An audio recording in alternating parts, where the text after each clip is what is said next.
옛날 삼국시대 때 제가 이거 안 꽂아놨네요. 네, 감사합니다. 옛날 삼국시대 때 신라 유리왕이라는 사람이 이 왕녀 두 사람을 불러가지고 왕궁에 각 부서가 있는데 그 부서에 있는 그 여성들을 모아가지고 반으로 딱 갈랐어요. 갈라가지고 자, 니들은 지금 7월달 보름달에 뜰 때부터 모여가지고 배를 짜라. 그 이렇게 틀로 이렇게 천 만드는 거 있죠. 그 배를 짜라고 했어요. 그 기록을 보니까 을야에 이르러서야 끝났대요. 매일매일 을야. 그 을야가 뭘까 보니까 밤 9시에서 11시 사이거든요. 아침 일찍부터 시작해서 밤 9시, 11시까지 그냥 계속 이 짓을 하고 있었던 거예요. 왕이 시켰으니까. 맨날 야근한 거죠. 1년 365일 계속 뭐 야근한 건데 그렇게 하기를 7월 보름달이 뜰 때부터 8월 보름달 한 달을 해서 그 한 달이죠. 한 달 동안을 배를 그렇게 짜요. 그렇게 해서 넘겨주세요. 그 배를 짠 것을 가지고 성적을 평가했습니다. 그 진 편은 이긴 편들에게 이제 각종 음식이나 뭐 이런 것들을 준비를 해서 대접을 했고요. 그 먹고 마시면서 이렇게 노래하고 막 그렇게 했답니다. 이게 이제 가배라고 하는데 가배가 우리말로 한가위잖아요. 이 한가위라고 부르는데 가을이 있어요. 추가 가을 추를 하나 둘 세 등분을 해서 초, 중, 그다음에 종으로 나눕니다. 나눴을 때 음력 8월 딱 중간에 위치해서 중추 가운데 중자라서 중추라고 해서 중추절이라고 얘기도 하기도 합니다. 중추절이라고 하는데 이걸 우리말로 이제 한가위라고 하고요. 우리가 흔히 알고 있는 추석이죠. 이 추석은 가배라는 말 말고도 뭐 가위, 가윈날, 중추절 뭐 여러 가지 명칭이 있고요. 또 우리나라 3대 명절 중에 하나인데 추석이 다가오면은 뭐 다니면서 보셨는지 모르겠습니다만 들판에 곡식들이 다 익어가고 있잖아요. 이제 거의 다 익었더라고요. 익었고 과일도 굉장히 연그렀잖아요. 물가가 올라서 좀 비싸긴 한데 아주 연그러서 진짜 잘 익었을 때거든요. 이 추석일 때가 한 해 농사의 결실을 이제 슬슬 거두고 있을 때입니다. 다 모두 다 여름까지 뭐 얼마나 고생했겠어요, 농부들이. 아주 열심히 일했던 땀에 얼룩진 이 옷들은 잠깐 이렇게 벗어두고 이제 다 씻고 이제 새 옷을 예쁜 옷을 딱 입고 갈아입고 햅쌀밥 가져다가 먹고 또 송편도 빚고 뭐 성묘도 하고 제사도 지내고 그러면서 다 같이 앉아서 나눠 먹었습니다. 잔치를 벌였어요. 아주 넉넉하게 준비해서 부자든 가난한 사람이든 그 귀족이든 아니면 천한 사람이든 뭐 구분 없이 어우러져서 즐기는 날이었대요. 이렇게 즐기는 날이었는데 근데 생각을 해보면 옛날에는 달력이나 시계가 없었잖아요. 그런데 농사를 짓는다는 게 야 이거 어떻게 했을까 하는데 뭐 언제 심고 언제 가꾸는지 뭐 지금이야 뭐 이 달력 보고 뭐 이 음력 달력 뭐 이런 보고서 이렇게 언제쯤 됐네 뭐 이제 좀 걷어야지 약 좀 뿌려야지 뭐 그렇게 하시던데 우리 선조들은 달을 보면서 그렇게 셈을 했대요. 달을 보면서 보름이잖아요. 보름 15일 동안 한번 보름달 떴다가 지고 보름달 떴다가 지고 이거 계속 세는 거죠. 보름 지났어 보름 지났어 보름 지났어 보름 두 번 지나면 한 달 지난 거고 뭐 이렇게 세 가지고 달을 보면서 심었고 달을 보면서 거뒀습니다. 그래서 한 해 농사를 잘 지내게 해준 달님에게 이렇게 소원을 빌었던 거예요. 그래서 추석이 되면 다들 달 구경을 가고 달에다가 대고 소원을 빌죠. 뭐 어떤 다른 나라 그 비슷한 동양권 나라에서는 그런 것도 있대요. 저 달에 소원을 빌면 달이 그 멀리 있는 그 사람한테 그걸 전해주긴다라는 그 마음을 전해준다라는 그런 이야기도 있더라고요. 재밌는 건 매달 만월이 있는데 보름달이 뜨는데 음력 8월 15일 만월이 1년에 가장 큰 그런 풍성한 만월인데요. 사람들은 이날 모두 모여서 음식도 나누고 제사도 지내고 하는 여러 놀이들도 하고요. 우리 기독교에서도 비슷한 날이 있죠. 넘겨주십시오. 한 번 더 넘겨주세요. 뭐냐면은 초막절입니다. 초막절. 다른 이름으로는 장막절이라고 하고 본래 이름은 곡식을 밭에서 걷어서 이렇게 저장한다는 의미로 그 수장절이라고 해요.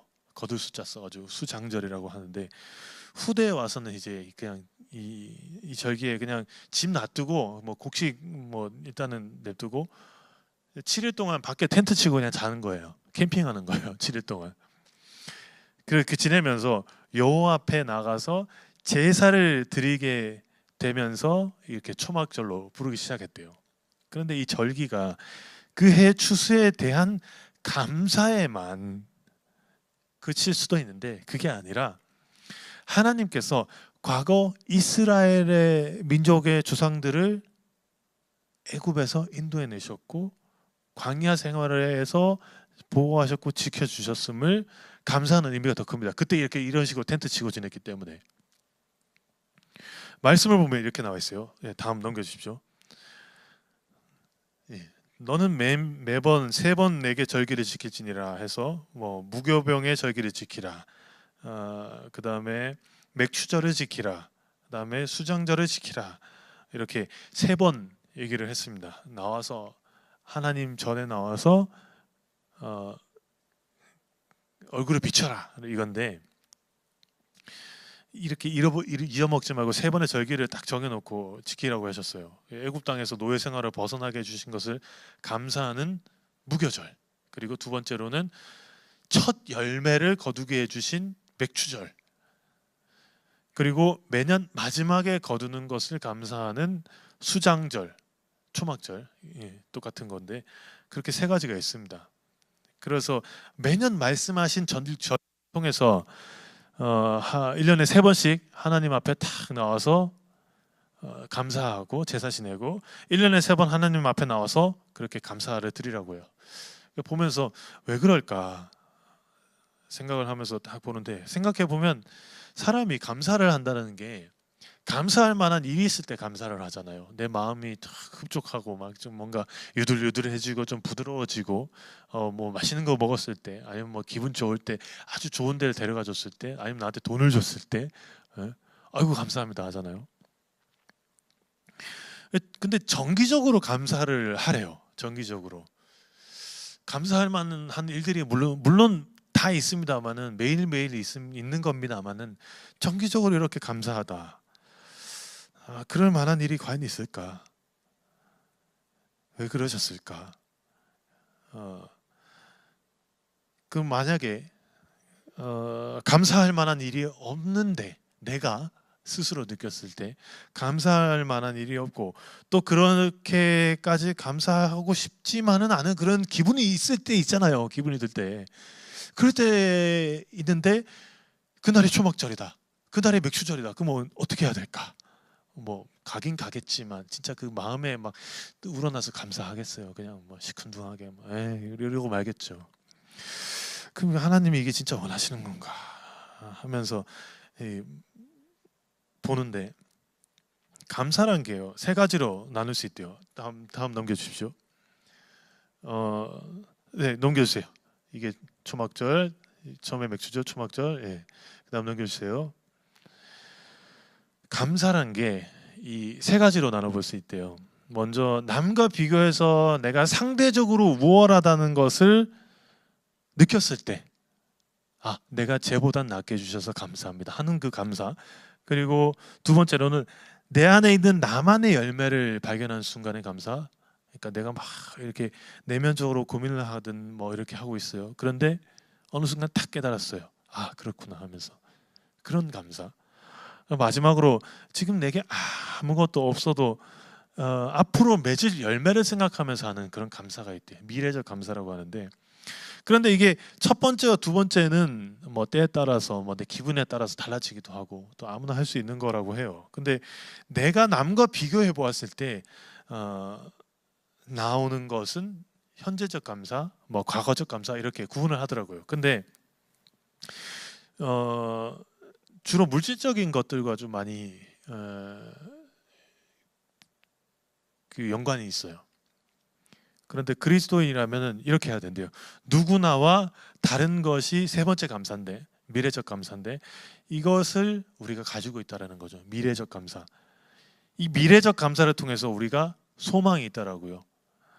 어떤 상황에서도 하나님께서 보여주시는 길이 있다고요.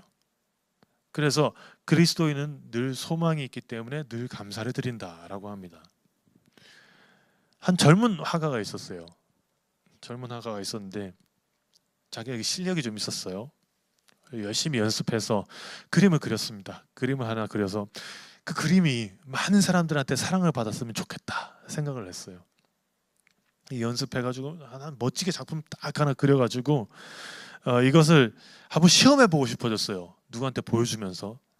그래가지고 이 그림을 사람들이 왔다 갔다 하는 그 많이 좀 왔다 갔다 하는 장소 있잖아요. 우리 같으면 영통역 이런데 그 앞에다가 딱 전시를 해놨어요. 딱 전시를 해놓고 밑에다가 뭐라고 적어놨냐면 여기에 문제가 있는 것이 있으면 한번 지적해달라고 이렇게 메모를 달아놨어요.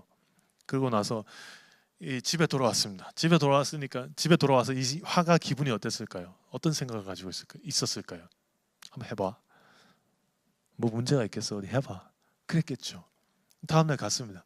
갔더니 온 그냥 뭐 메모가 그냥 난도질이 돼 있었어요. 여기 잘못 뜯고 저기 잘못 뜯고 여기 잘못 뜯고 거기 잘못 뜯고 막 난리가 났어요. 여기 좀 부족하다 하면서 자, 화가는 이 그림을 보고서 이 현타가 왔어요. 아이씨 뭐지? 하면서 현타가 왔어요. 왜냐하면 자기는 자신이 있었거든요. 그리고 지적해 달라고 했지만 그 마음 뭐예요? 한번 해봐 이거잖아요. 그 칭찬하는 게 없고 전부 다 이렇게 지적질을 해놨으니까 그거 보면서 이제 막 현타가 와가지고 와 나는 그림에 소질이 없나 보다 하고 이렇게 있는데 지나가다가 이렇게 선생님이 지금 스승님이 딱 너 뭐해? 그 그림이 왜 이렇게 지저분해? 아 이게 제가 이렇게 해서 이렇게 걸어놨었는데 사람들이 이렇게 이 지적질을 많이 해놨더라. 선생님이 막 웃다가 야 그거 봐라. 그러면서 야 그럼 이거 반대로 해봐 반대로 똑같이 그려가지고 그 딱 놔두고 잘한 것 같은 경우에 그 잘해 보이는 괜찮아 보이는 그곳에 체크하라고 해봐. 예, 했어요. 다음날 갔을 때 어땠을까요? 여러분들이 예상하는 그것 온 동네에 그림에 온통 그냥 야 이거 잘했다 이렇게 돼 있는 거예요. 좋은 것을 보려고 하면은요 사람은 계속 좋은 생각합니다. 자 그런데 지적하려고 딱 마음 먹잖아요. 끝도 없이 나와요. 끝도 없이. 저도 가끔 아내랑 싸우고 나면은 같이 사니까 뭐 이거 제가 문 쾅 닫고 나가도 갈 데 없어요. 저 갈 데 없잖아요. 밖에 들어와야 되잖아요. 그렇지 않습니까? 들어와야 돼요. 이제 계속 봐야 돼요. 근데 이제 막 이렇게 말도 안 하고 막 이래 있을 때는 뭔가 혼자 막 상상을 해요. 아이씨 저거 뭐 잘못했고 내 잘못은 안 봐요. 그건 뭐 그러니까 그랬지 막 하면서 혼자 있잖아요. 계속 그 생각 깊어지고 해서 어디까지 가냐면 결혼한 그 시점, 연애 시작한 그 시점까지 가요. 사람이 그때까지 가요. 막 집요하게 가다 보면은 제가 좀 지저분한 성격이라서 그런지 몰라도 하여튼 그래요. 사람이 이건 잘못됐어 지적하기 시작하면 끝도 없이 가요. 잠도 안 와요. 그거 하다 보면 막 누워서 생각하다 보면 좋은 것을 보려고 하면 좋은 것을 보게 돼요. 근데 나쁜 것을 보려고 하면 나쁜 것이 보게 돼요. 다 해석으로 우리가 받아들이는 거예요. 이건 심리학적으로도 철학적으로도 다 똑같습니다. 이미 매일 겪고 있는 일들이 있는데 그 와중에 우리는 좋은 것을 보기도 하고 나쁜 것을 보기도 하죠. 근데 우리가 어떻게 받아들이고 있을까요? 그 좋은 것을 받아들이자라고 얘기를 하는데 그러면 사람들이 이렇게 얘기하죠. 야, 그 정신승리 아니냐? 정신승리. 맞아요. 정신승리입니다. 신앙이 그런 거예요. 어떤 상황에서도 하나님의 뜻이 있다라고 믿으면서 긍정적으로 해석을 하는 거예요. 내가. 그래서 내 마음에 받아들이는 거예요. 이걸 사회용어로 정신승리라고 하는데 이걸 기독교 용어로는 신앙이라고 하는 겁니다. 신앙. 자, 오늘 본문 말씀에서는 넘겨주십시오. 아니요, 너무 넘겼어요. 바로 앞으로. 예, 감사합니다. 제가 이걸 안 끼고 가가지고 이 감사의 절기를 지내는 모습이 나와요. 이 감사의 절기. 그런데 안타까운 게 있어요. 되게 안타까운 게 있는 게 뭐냐면은 이 느헤미야 시대에는요, 어떠냐면 이스라엘이 침략을 당했고 예루살렘 성전도 무너졌고요, 성벽도 무너졌고요, 사람들도 다 포로로 잡혀갔고요. 남아 있는 사람들은 좀 덜 떨어진 사람들 막 있는 막 하고 막 이상한 뭐 능력도 없고 막 능력 있는 사람들 다 잡혀갔거든요. 그렇게 남아 있는 사람들은 뭐 그렇게 이 그냥 뭐 나라를 재건할 뭐 생각도 못하는 그런 사람들이 남아 있는 거예요. 그런 와중에 하나님의 은혜로 시간이 꽤나 지나서 그 바벨로냐 그 잡혀갔던 그쪽에서 그 포로로 지내던 때에서 왕이 불러가지고 이렇게 얘기가 잘 돼가지고 그럼 니네 나라 재건해라라고 해서 보냄을 받아서 허락을 받아서 와서 딱 그 망가진 모든 게 무너져 있는 그걸 보면서 딱 이제 시작되는 그 관점이거든요. 그 시점이 거기에 시작이에요. 아무것도 없어요. 몇십 년 전에, 수십 년 전에 무너졌던 성벽은 그대로 막 세월이 지났으니까 완전히 폐허가 되어 있지 않겠습니까? 예. 그때 당시에 흘렸던 피 뭐 이런 것도 이제 색이 바래져 가지고 사라졌겠죠. 그때 당시에 쌓여 있었던 막 시체들 이제 다 뼈가 돼 있었겠죠. 회합니다. 아무것도 없어요. 다 뺏겼고 그런 상태입니다.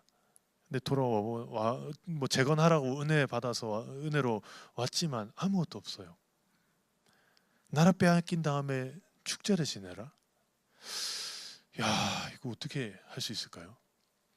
우리나라가 일제 시대 때 막 나라 빼앗기고 나서 축제 지냈습니까? 아니면 막 뭐 의기투합해서 막 싸우자 그래가지고 의병들이 막 모아가지고 전투했습니까? 근데 왜 잔치를 지내래요? 잔치를 어떻게 감사를 지낼 수 있을까요? 나라 빼앗긴 다음에 다 무너졌는데. 그런데 어쨌거나 꼭 지켜져야 되는 전통이긴 하죠. 왜냐하면은 현재 상황은 이렇지만 하나님께서 인도하셨고 돌보신다는 것을 계속해서 서로 기억해야 되니까. 말씀에는 이 상황을 이렇게 표현합니다. 넘겨주십시오. 우리 함께 읽어보겠습니다. 시작. 하나님의 율법책을 낭독하고 그 뜻을 해석하여 백성에게 그 낭독하는 것을 다 깨닫게 하니 백성이 율법을 말씀을 듣고 다 우는지라.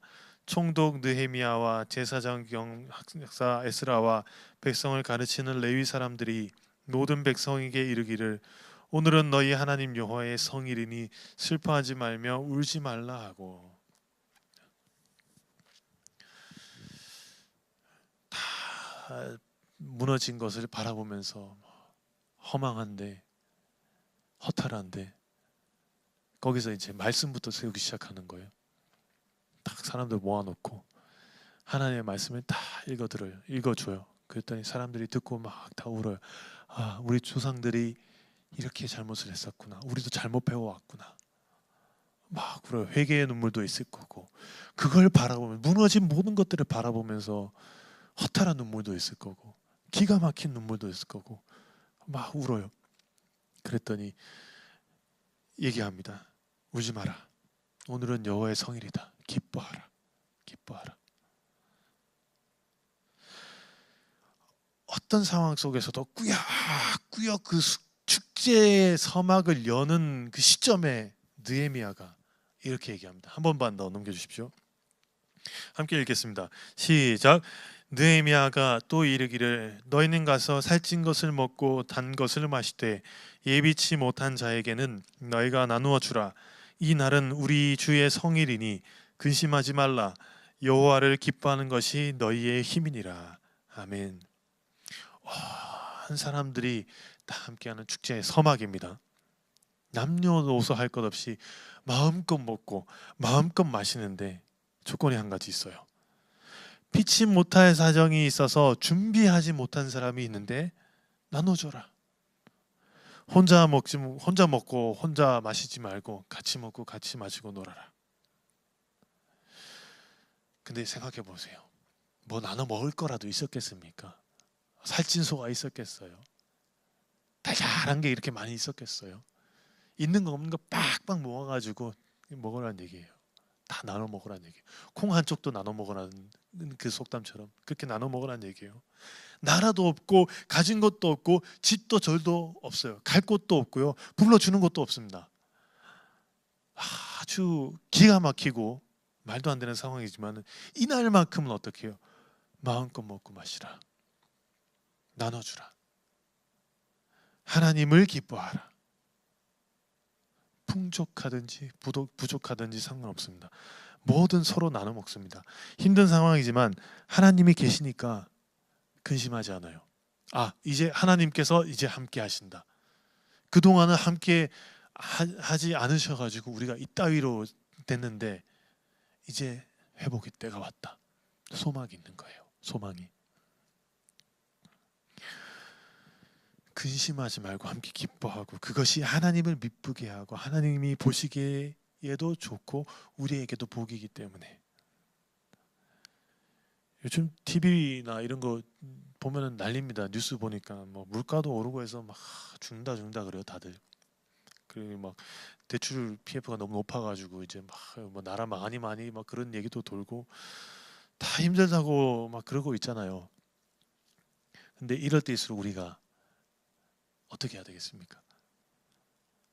하나님 안에서 하나 되는 것이 그 모든 것을 창조하시고 조화로움을 보시고 기뻐하신 하나님의 마음에 따르는 거겠고요. 여호와를 기뻐하는 것이 우리 힘이겠죠.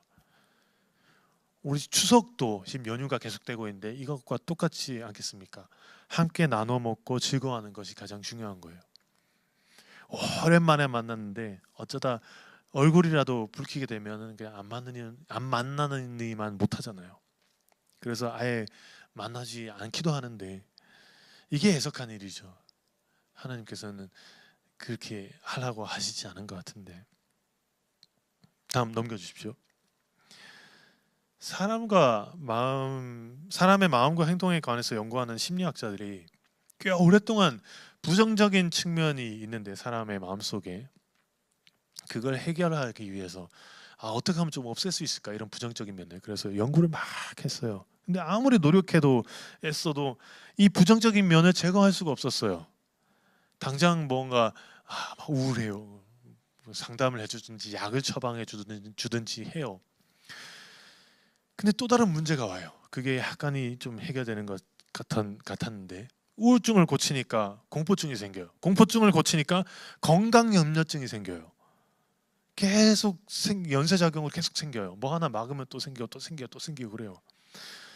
부정적인 면을 제거하고 고치더라도 기대했던 만큼의 행복이 다가오지는 않았어요. 그 사람한테. 실험을 해보니까. 그래서 우울증을 고치면 행복하고 즐거운 삶이 될 줄 알았는데 그게 아니라 똑같아요. 변하는 게 없어요. 그냥 우울하지 않은 정도. 잘해봐야. 정신약 먹는 사람들 보면은 멍합니다. 약을 먹기 때문에 우울하지 않으려고 약을 먹어요. 그럼 멍해져요. 기쁜 것도 아니고. 그 또 부작용도 있어요. 되게 막 이렇게 한 번에 모아서 오는 것처럼 한 번에 빡 와가지고 약을 잘 놓치거나 이러잖아요. 그럼 완전 끝도 없이 나라고 떨어지거든요. 마음이. 그럼 어떻게 해야 될까? 이 방법을 바꿔봤습니다. 우연하게 연구하다가 발견한 방법인데 연구를 진행하다 보니까 마음에 그 상처가 될 만한 사건을 겪고서도 잘 살아가는 사람이 있어요. 잘 웃고 잘 살아가는 사람이. 그 비결이 뭔가 해서 보니까 연구를 하다 보니까 여기 보시면 긍정심리학이라고 이름 붙일 수 있는 것들이 발견이 됐어요. 이 긍정심리학은 기존에 있던 부정적인 면을 찾아서 고쳐주는데 초점을 두는 게 아니라 이거 둬버려요. 그냥 냅두고 인간의 긍정적인 부분에 초점을 맞춰가지고 그거를 강점들을 발견해서 더 띄워주고 미덕, 행복 등에 대해서 계속해서 이렇게 지원해주는 심리적으로 그런 겁니다. 다음 넘겨주십시오. 셀리그만이라는 심리학자 분께서 이렇게 말씀하셨습니다. 행복을 느끼는 기준은 개인마다 다르고 행복을 느끼는 정도도 어느 정도는 유전적인 영향을 받는다고 한다. 하지만 행복이라는 것은 한두 가지 유전자가 좌우하는 것이 아닐 뿐더러 개인의 노력으로도 얼마든지 개발이 가능하다라고도 한다. 자, 개발이란 게 뭡니까? 조그만한 거 있는 거 그거 막 잘 키워가지고 부풀려가지고 이렇게 만드는 거잖아요. 행복을 개발한다. 좀 생소합니다. 왜냐하면은 우리 보통 주어지는 행복이라는 것은 보통 주어지는 것이고 우리는 주어진 행복을 그냥 수동적으로 느끼는 것이 전부라고 생각하니까. 근데 방법이 있대요. 그중 하나가 감사래요. 감사가 행복을 부른다는 얘기입니다. 자, 이 말을 한번 꼬아서 보자면 감사할 일이 있다는 것은 이미 행복한 거 아닌가? 왜냐하면 감사란 게 좋고 고마운 일이 일어났을 때 하는 거잖아요. 그리고 좋고 고마운 일이 뭐예요? 여러분 각자에게 그게 있으면 나는 당연히 행복하니까. 근데 심리학자들의 주장은 좀 다릅니다. 우리가 감사하지 않는 것은 감사한 일이 없기 때문이 아니라 감사할 일을 찾지 않기 때문이래요. 조금만 더 적극적으로 찾아보면 생각보다 좀 더 감사할 일이 많더라고요. 저도 이 말이 이해가 안 갔거든요. 여러 일들을 겪다 보니까 와, 내가 지금 살아 숨쉬고 있는 것도 감사하구나라는 생각이 들어요. 그냥 내가 지금 밥 먹고 사는 것도 감사하고요. 내 자식이 잘 자라는 것도 감사하고요. 내 부모가 지금도 뭐 생존하시는 것도 감사하고요. 나에게 차가 있다는 것도 감사하고요. 나에게 핸드폰이 있다는 것도 감사하고요. 그냥 내가 눈을 뜨고 있다는 것도 감사해요. 일부 예배 때 보면은 그 맹인견 훈련시키는 분이 계신데 걔가 그 강아지가 뭐 하겠어요? 눈을 다쳐가지고 못 보는 사람들 이렇게 할 거 아니에요. 눈 다치는 거 순식간이에요. 그렇지 않아요? 이렇게 있다가도 저도 순식간에 저도 모르게 막 각막이 갑자기 손상이 돼가지고 막 이렇게 없어질 수 있거든요. 근데 계속 볼 수 있잖아요. 이것도 감사하더라고요.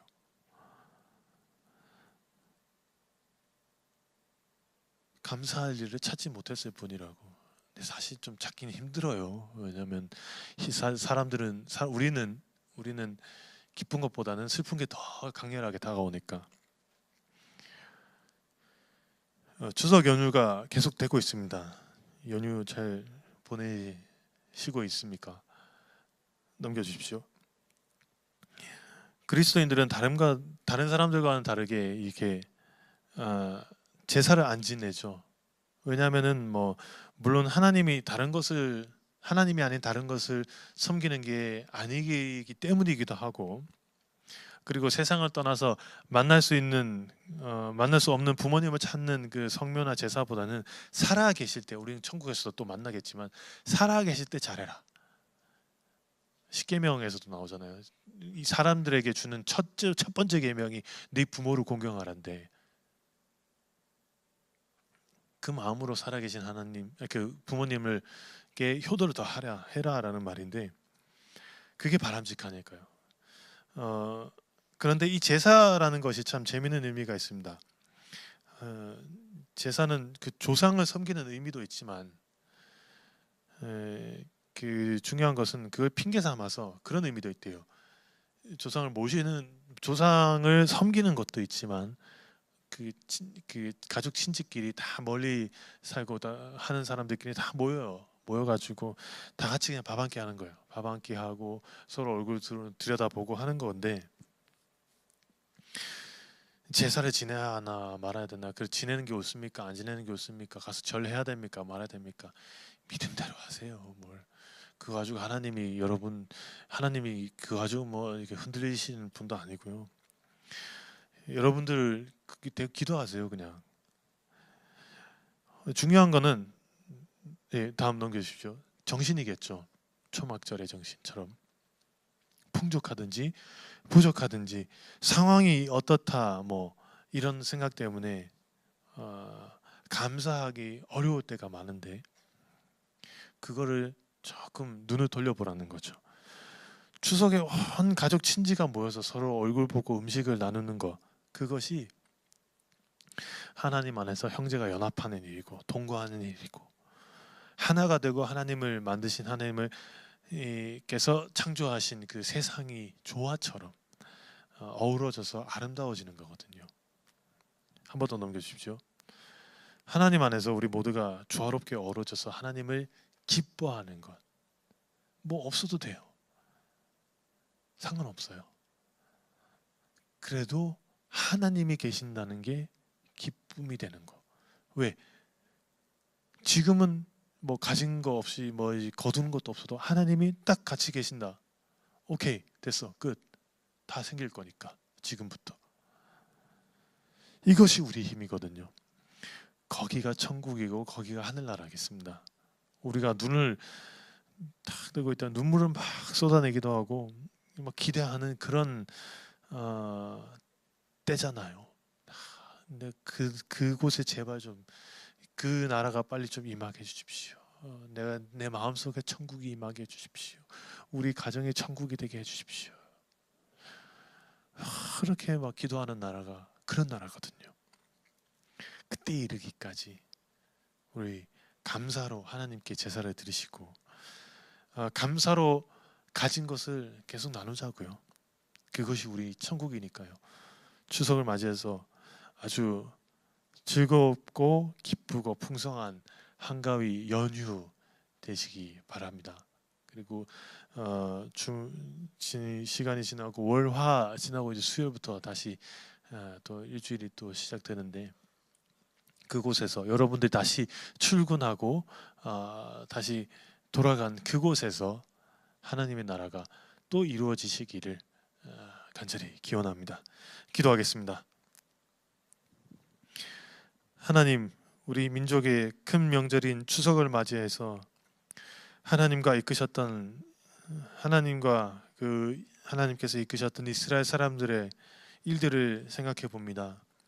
느헤미야의 때에 나라를 빼앗긴 아주 어려운 때였지만 그 가운데서도 하나님으로 인해 기뻐했던 그 사람들을 기억해 봅니다. 그리고 지금 우리의 모습을 살펴봅니다. 하나님, 우리가 살고 있는 이모저모로 참 바쁩니다. 그래서 하나님으로 인해서 기뻐하기가 어렵고 서로 만나 기뻐하기가 참 힘듭니다. 하나님, 그러나 이 상황들이 하나님께서 허락하신 하나의 계기로 알고 하나님을 기억하고 이 상황을 허락하신 하나님으로 인해서 또한 기뻐할 수 있게 하시고 또 서로 만나서 기뻐할 수 있게 도와주시옵소서. 이것이 우리의 힘이고 이것이 우리가 사는 버팀목이 될 수 있도록 인도하여 주시옵소서. 명절을 맞이해서 오가는 발걸음과 여정에 하나님께서 함께 하셔서 아주 기쁘고 은혜롭고 또 평안한 그런 연휴가 될 수 있도록 인도하여 주시옵소서. 예수님의 이름으로 기도합니다. 아멘.